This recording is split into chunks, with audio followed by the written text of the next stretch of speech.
Yankees wind up losing this game 1-0. They don't score at all. The Angels don't really score either. So, I mean, they haven't had a lead in a game since the 9th inning of the Royals series.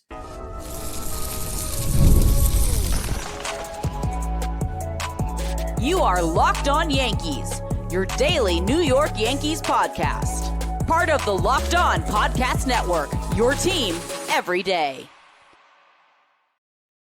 Welcome to Locked On Yankees, which is part of the Locked On Podcast Network, your team every day. Thanks for making us your first listen. I'm Brian McKeon. Stacey Gotsulias is on the IL. We're dealing with some technical problems, but she is behind the scenes, and she is keeping mark of the show. Before we get started, don't forget to subscribe to Locked On Yankees on whichever podcasting platform that you prefer, and subscribe to our channel on YouTube, like our videos, and hit the bell so you're notified whenever our videos go live. And we have a new TikTok page. If you're there, you can follow us and you can check out LockedOn_Yankees. That's where we post our daily YouTube shorts. And you can find all the information on what happened in this series, what happens in the last 4 games, and what the Yankees have just failed to do, which is score runs. They've looked terrible. So on today's show, we're going to preview Game 2 against the Angels. We'll be updating you on what's happening around the minor leagues because we moved minors Monday over to today. But first, I got to talk about Game 1 of this series. And listen, Clarke Schmidt did everything imaginable to help the Yankees get a win in this game, right? He looked fantastic. He gave them length. They really didn't have to use the bullpen. In 11 innings, they really didn't use anyone crucial out of the bullpen that they had to waste and can't use again. Overall, they're not scoring, plain and simple. The Yankees are failing to score runs lately, and in a night where you get Giancarlo Stanton back and you thought it might inject a little fuel into the offense, and by the way, Stanton looked really good, the Yankees were just unable to score. They had poor base running, not coming through when they needed to. The first one I want to get to, which is the one that's freshest in everyone's mind, is the Jason Dominguez running on contact, I guess, for whatever reason, in the 10th inning. It made no sense to me. I don't get it. I don't know why they were stealing bases there in the 10th inning with 1 out. It made absolutely no sense to me. And once Dominguez gets thrown out there, keep in mind, you didn't need to be aggressive because the Angels didn't score in the top of the inning. Loaiza shut them down. So there was no reason to be stealing a base. But, you know, the Yankees had that call on, I guess, for whatever reason. Dominguez gets thrown out with basically kind of like a caught stealing, but not really because the ball was hit really hard and he was tagged out going to third. But it made no sense. There wasn't a runner on first base. There was no force on the play. It just didn't make any sense at all. Yankees wound up losing this game 1-0. They don't score at all. The Angels don't really score either. So, I mean, they haven't had a lead in a game since the 9th inning of the Royals series. Think about that. They've gone 20 consecutive innings now with being shut out. Judge has not been performing. His average is now down into the 370s, which I know is terrible, but he struggled in the Boston series, continued struggling here. They're not rallying. They're getting guys on base and not getting clutch hits when they need to. The day off didn't help them. So there's a lot of problems going on in Yankee Nation right now. They swept the Royals. They looked really good in that series. They've now lost 4 in a row. And the scary part in that is in the 4-game losing streak, they've actually managed to play well. They've actually managed to pitch well. Clarke Schmidt looked great in this game. He gave them a lot of length. For whatever reason, they have just been unable to perform and unable to hit, and that's a problem. Schmidt went 7 2/3.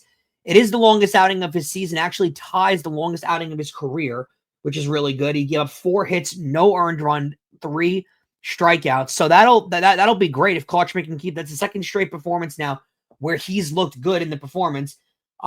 Judge did get his 100th hit in the season in this game, which is unbelievable. If there's any offensive notes to give, his 100th hit of the season already. We're not even at the halfway point. So the fact that he has 100 hits at this point, he could easily. I don't know if he's going to hit Ichiro's number because that would be crazy, but he's going to get close to it, which is unbelievable how good he's been. Stanton had a hit. Now, the one at-bat Stanton had, he did strike out, and it was a very typical Giancarlo Stanton strikeout. He didn't look good at all. Very unbalanced. Didn't have a good at-bat. But he did have the single where it was 111 miles per hour. And then in the 9th inning, he had a double down the line, which the hidden part in that is the fact that they got to a 2-strike count. Kenley Jansen got Stanton to his 2-strike count. Stanton was able to make good contact and then beat it out to second base. And the ball was down the line. It did take the left fielder a bit to get there. But the fact that Stanton was able to beat it out to get the double, again, it was a stand-up double, but him be willing to push the legs in his first game back, it's a good sign. They did take him out for pinch run purposes, which is a smart move, but I did like that a lot. Did show a good thing. So Stanton looked great. And in his first game back, I don't think they're going to push him too much. They're going to let him kind of ease in here. Overall, though, looked really good. The rest of the offense looked terrible, but Giancarlo Stanton looked really good in this game. Fernando Cruz came in, looked out unbelievable. The sinker was really working great. Then Devin Williams came in. He looked awesome as well. His sinker was unbelievable. No one was able to score against him. And Loaizaga, even though he gave the one run, he worked himself into trouble with the bases getting loaded and then reworked his way out of trouble. The first thing that he pitched looked really good. So he looked really good in this game. They didn't have to use a lot of big depth arms out of the bullpen. The bullpen's been fairly fresh. It's just, losing games 1-0 like this is disheartening, especially against a team like the Los Angeles Angels. You went up against a starter that has an ERA over 5, that wasn't pitching well at all, and he came in and dominated you. You then faced a bullpen that is one of the worst bullpens in all of baseball that gives up a ton of runs in every single start, and you weren't able to score against them. I also want to mention, too, the Volpe at-bat, where the Yankees load the bases off some terrible Angels fielding, right? Jazz gets on with the ground ball to second base that wasn't able to be fielded properly. They gave the Yankees extra outs, and the Yankees still weren't able to convert. You got guys on base.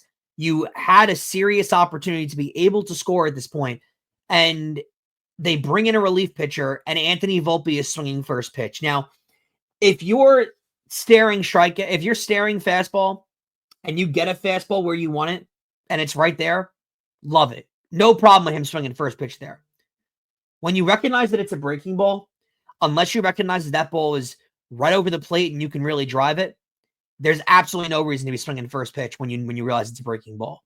Because you saw the at-bat, if you rewatch it, Volpe's completely out front, completely outmatched by the slider. He winds up grounding out to third base. He's very, very quick and very early on the swing, grounds out to third base, and there was never really an attempt. The third baseman just was able to tag third and end the game right there. Really, really, really just a poor at-bat from Volpe. You have to know coming in there when they're going to bring in a reliever, especially with the Angels having a terrible bullpen.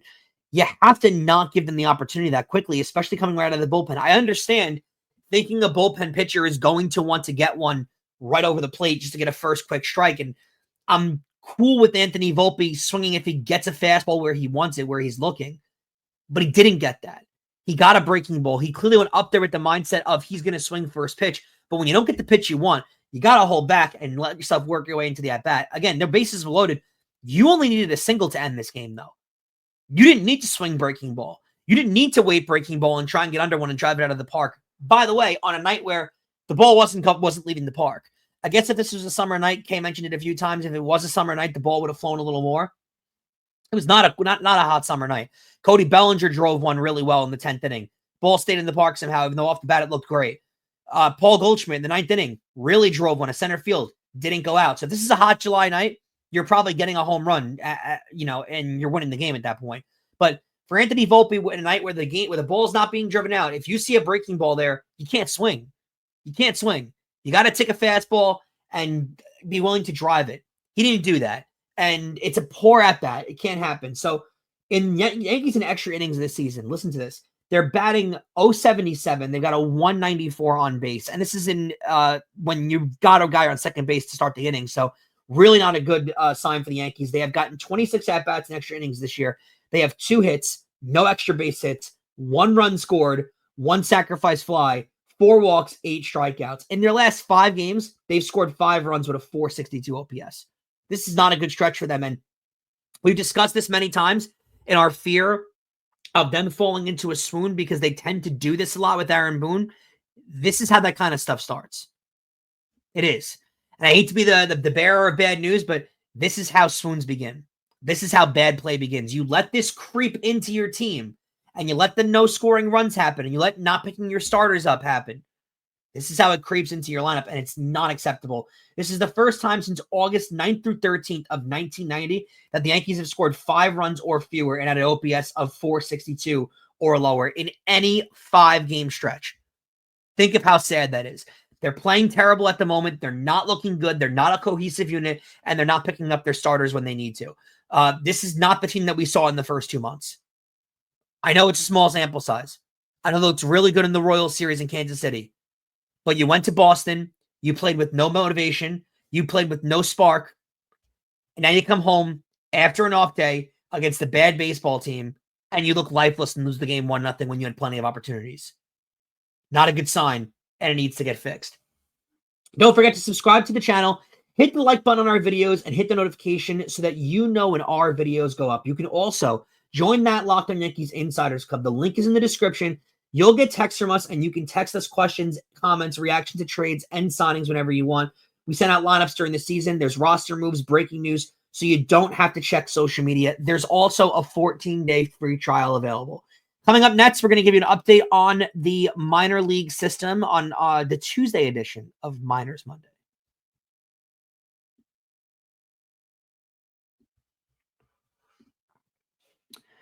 Get the supplies you need from the site made for the skilled trades Supply House. And whether you're in plumbing, HVAC, or electrical work, Supply House is the reliable way to order products online.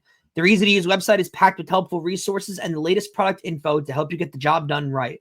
Plus, with a complete inventory of over 200,000 parts from 400-plus top brands, you'll find exactly what you need delivered fast from coast to coast. Need help with an order? Supply House offers expert support and industry-leading service, so you'll always talk to a real person. And for the trade pros looking for the extra edge, their free TradeMaster program offers exclusive perks like a dedicated phone line, free shipping, and discounts available on every order. Thousands of skilled professionals are already taking advantage, and now it's your turn. So join the TradeMaster program today at supplyhouse.com/TM and start ordering plumbing, HVAC, and electrical supplies with just a few clicks. Plus, you can use promo code SH5 for 5% off your first order. That's supplyhouse.com.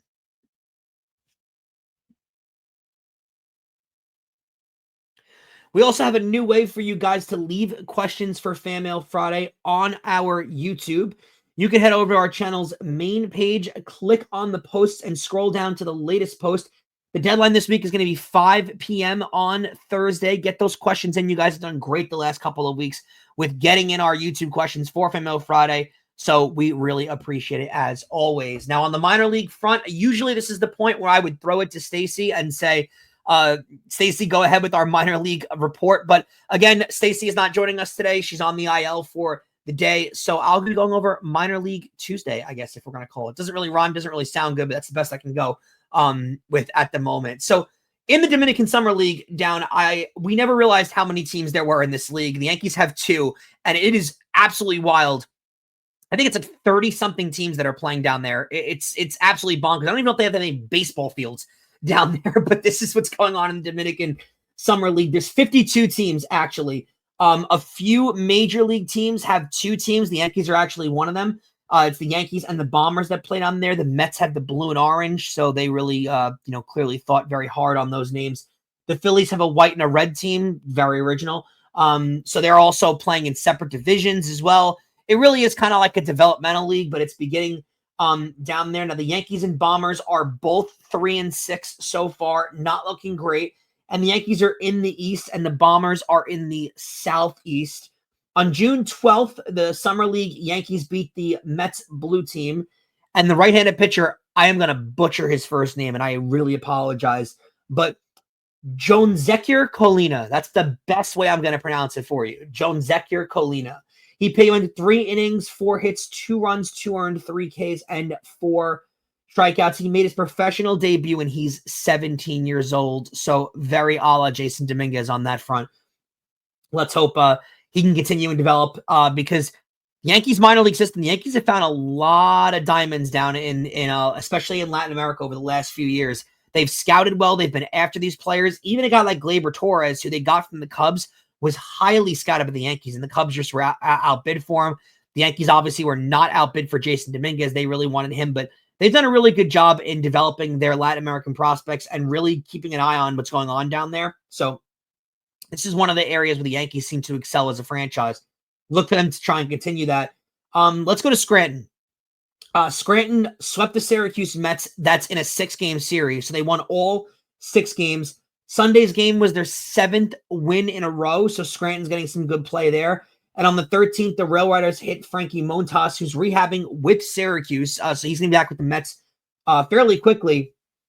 But against Scranton, here this 1 2/3 innings, 7 hits, 8 runs, 1 walk, 1 K. So I don't know if Frankie Montas is necessarily ready to come back for the Mets now. Pitched decent last year. I don't know how much the Mets are really expecting out of him going into this year. They are looking forward to him coming back, especially with Kodai Senga getting hurt. But that is not a good rehab start, and that is one of those rehab starts. Generally, you're not looking for the rehab starts to be too productive. You're not looking really for great numbers or length in the start. You just want to make sure the spin rates are good, the velocity is good, the location is good. You clearly didn't get that out of Frankie Montas, and when the stats are this bad, it does show. So it could be a little longer now for him to come back with the Mets as he works his way up again. Only 1 2/3 innings, not what you're looking for out of your pitcher. So that is going to be a problem for them. Scranton obviously looks really good, getting the full sweep, 7 wins in a row. So they got to keep that stuff up.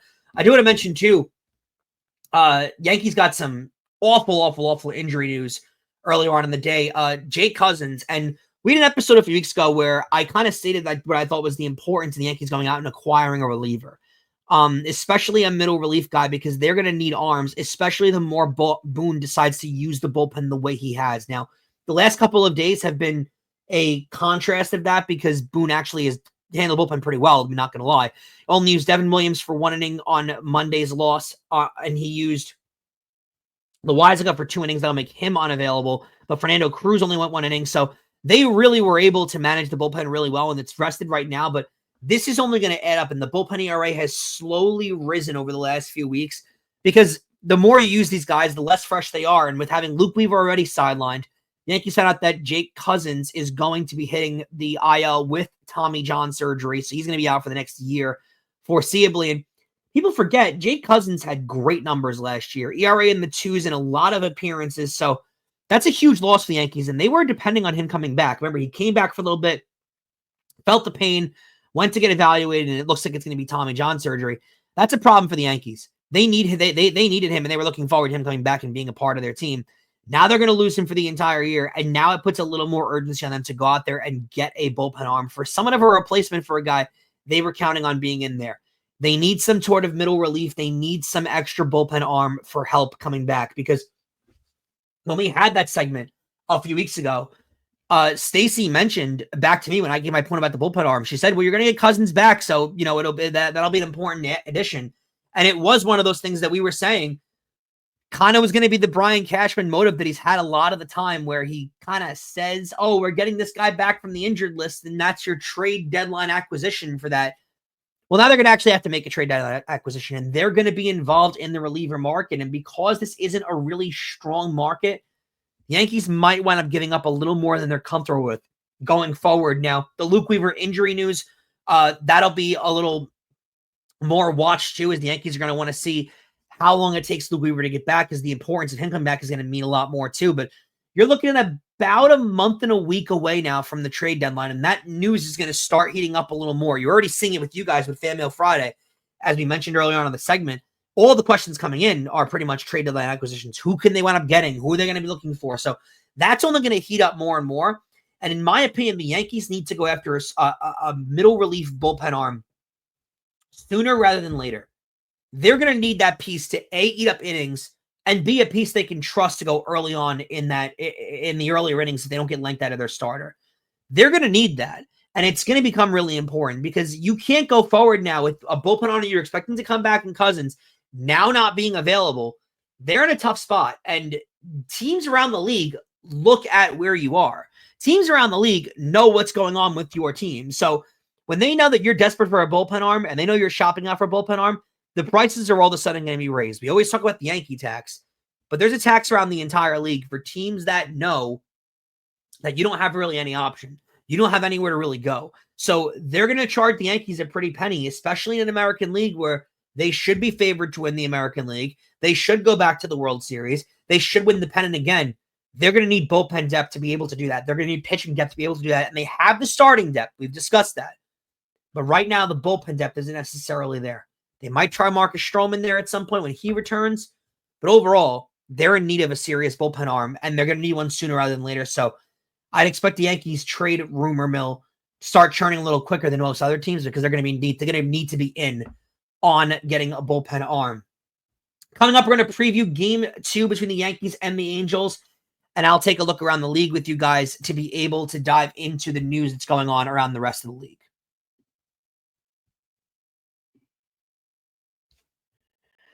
If you're running a business, you know that every missed call is money that's left on the table. Think about the last time you had a service emergency like a burst pipe. If the first plumber didn't answer, did you wait? No, you called the next one. And that's why having a reliable business line is so important. And that's why you need OpenPhone. OpenPhone is the #1 business phone system that helps you streamline and scale customer communication all from an app on your phone or computer. Did you used to juggle 2 phones just to keep the business and personal calls separate? OpenPhone has solved that problem instantly. And the AI agent handles after-hour calls, answers common questions, and it captures the leads so you'll never miss a customer ever again. OpenPhone is offering Locked On Yankees listeners 20% off your first 6 months at openphone.com/lockedonmlb. That's openphone.com/lockedonmlb. And if you have existing numbers with another service, OpenPhone will port them over at no extra charge. OpenPhone, no missed calls, no missed customers. And guys, not only do we cover your team every day, but now we're giving you instant episodes after every single game. Check out the Locked On Yankees postcast. It's hosted by our good buddy Jay Berman, and it appears right here on the Locked On Yankees podcast feed, as well as it streams on our YouTube channel. You can get rapid reaction to all the biggest moments with the Locked On Yankees postcast. So the Yankees will continue their series on Tuesday night on, 7:05 p.m. And you're going to need a better performance. You're going to need runs scored. We'll see if they can actually get going and scoring some runs, because the Yankees have really, over the last 4 games, been absolutely awful. They're 0-4. It's their first 4-game losing streak of the season. They have not been able to score runs. They have 5 runs in that stretch. And they were shut down by Boston. They were shut down by the Angels, who have a much worse pitching staff than Boston. It's a problem, and you want to kind of nip this in the bud as quick as possible. You don't want this to spiral, and the Yankees have a manager that unfortunately tends to have a reputation of allowing his teams to spiral. So you want to try and nip this in the bud as quick as possible.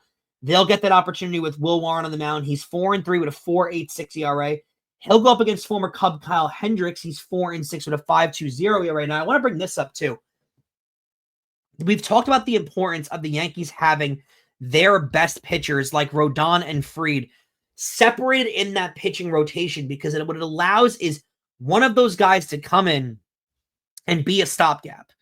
They're both pitching like aces this year. Having one of them in that pitching rotation allows you to insert them at any point in a series and kind of get a win or a really good performance where you can stop those losing streaks.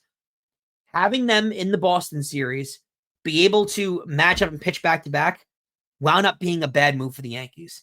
Because now, if it creates a losing streak, and if a losing streak comes from that, which it did, the Yankees don't have any of them in this series. They're going to use Will Warren in Game 2, and in Game 3, they're going to use Ryan Yarbrough. So you're not going to get Rodon. You're not going to get Fried. And by the time it gets to one of those guys, it could potentially be a 6-game losing streak. So not really well thought out by the Yankees. You kind of want to separate your aces if you can, not put them as back-to-back as possible. Also, Gerrit Cole will be in the yes booth for the game on Tuesday night. That is a really cool thing, and it's going to be really cool to hear him talking about Will Warren and how he's been, because apparently these two have been attached to the hip pretty much all year. Gerrit Cole's been offering him advice on pitching, advice on striking guys out, and you've seen it's worked, because Will Warren's strikeout numbers are way up where they were last year. He's pitching way better than he's been last year. I know he's got a 4.86 ERA, but he has looked so much better and so much more comfortable, and he looks the part this year compared to the way that he looked last year. And, last year was his first experience in the major leagues. They really weren't treating him right because he was on a taxi squad going back and forth AAA. He's gotten his first real experience in the major leagues, and he's looked tremendous so far, especially again with those strikeout numbers. He's clearly been listening to Gerrit Cole, so it'll be cool to hear Gerrit Cole in the booth talking about the way Will Warren's pitched. Also, just to hear his perspective on the game. From what I hear, he is one of the biggest baseball nerds that's out there, and I mean that in a full compliment. So hearing Gerrit Cole talk about baseball throughout the game is probably going to be a really cool thing to witness. From around the league, there's more fallout from the Rafael Devers stuff. He apparently wasn't shopped around the league, and that's coming from Buster Olney, who's a very trustable source. And I got to be honest with you, I don't get it. I don't understand what they were doing.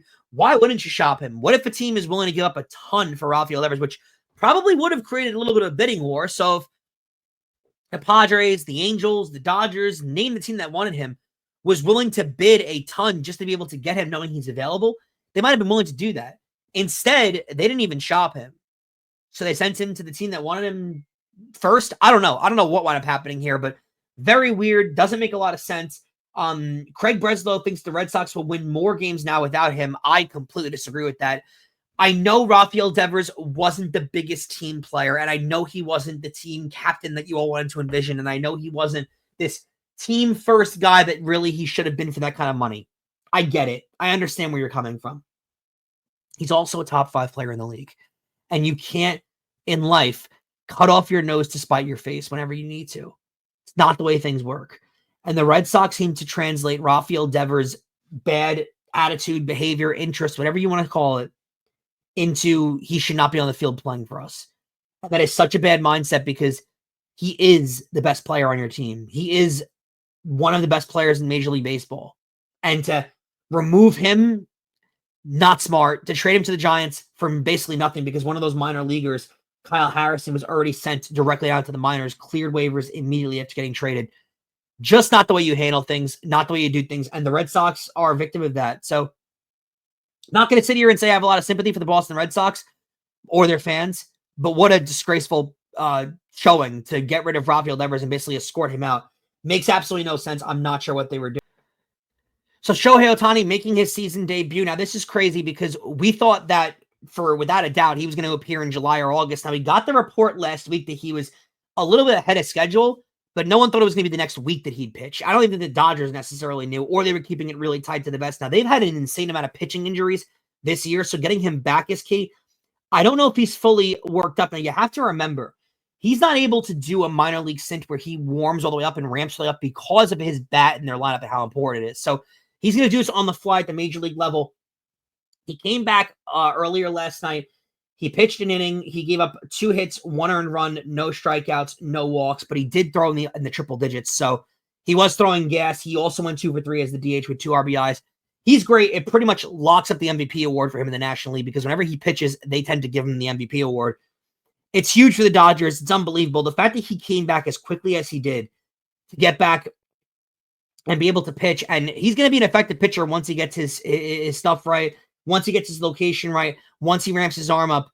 Really scary stuff coming out of LA because if he's going to be able to hit and play that well, it's going to be really great for them. Now, the Yankee All-Star ballot is out for actually all of baseball, but from a Yankee perspective, Aaron Judge and Paul Goldschmidt are the leading vote getters so far for right field and first base, both deserving for sure. With the way Goldschmidt is hit, plus combined with his age, he's going to get in for sure. Aaron Judge is obviously a no-doubter. I would think Fried and Rodon are also going to get in, probably Luke Weaver too. Yankees have had a lot of guys that have had good years, so there's a chance that all those guys wind up making the All-Star team, and that would be huge. I think they're going to have news on the Yes broadcast of where you can be able to find the information on where to vote for these guys. That'll be important too. Obviously, they're going to love your vote. And other news on Monday, the Colorado Rockies won their 15th game of the season. So they have played better over the last 2 weeks. I guess they dealt with a little bit of embarrassment, not being able to play as well as they should with how bad their season's been. But the more and more they win games, the more and more their win total goes up, and the more and more they go away from the narrative of being one of the worst teams of all time. They still only have 15 wins. So that is pretty terrible. So the Yankees need to figure out how to score. They need to come back on Tuesday and get some runs across the board. This is not a good pitching team they're facing. It's not a good Angels team they're playing. They need to be able to get some runs going because so far it's been really bad over the last 4 games for the Yankees. Thank God I figured everything out and was able to realize because them not scoring runs is a problem. And they're going to need to get on that because the more and more this becomes a problem, the more and more people are going to start talking, and the more and more it's going to feel like this is a swoon they're headed towards, like they consistently do with Aaron Boone at the helm. And that's going to be a major, major problem. So we'll be tuning in tomorrow. You'll be able to get an episode of Locked On Yankees. We'll have Stacy back with us tomorrow to discuss all of that. We'll get her afterwards take on Rafael Devers as well. All that will be included the rest of the week on Locked On Yankees. So I'm going to thank you for making Locked On Yankees your first listen today. For your second listen, make sure you check out the all-new Locked On MLB Game Night. Every game, every night. It's all season long, and you might see my face on there from time to time on the Daily Shorts. You can get local analysis on a national scale. Find MLB Game Night on Locked On MLB on YouTube or wherever you listen to your podcasts. So that'll do it for this edition of Locked On Yankees. From behind the scenes, she's Stacey Gotsulias, and I'm Brian McKeon. We'll catch you tomorrow.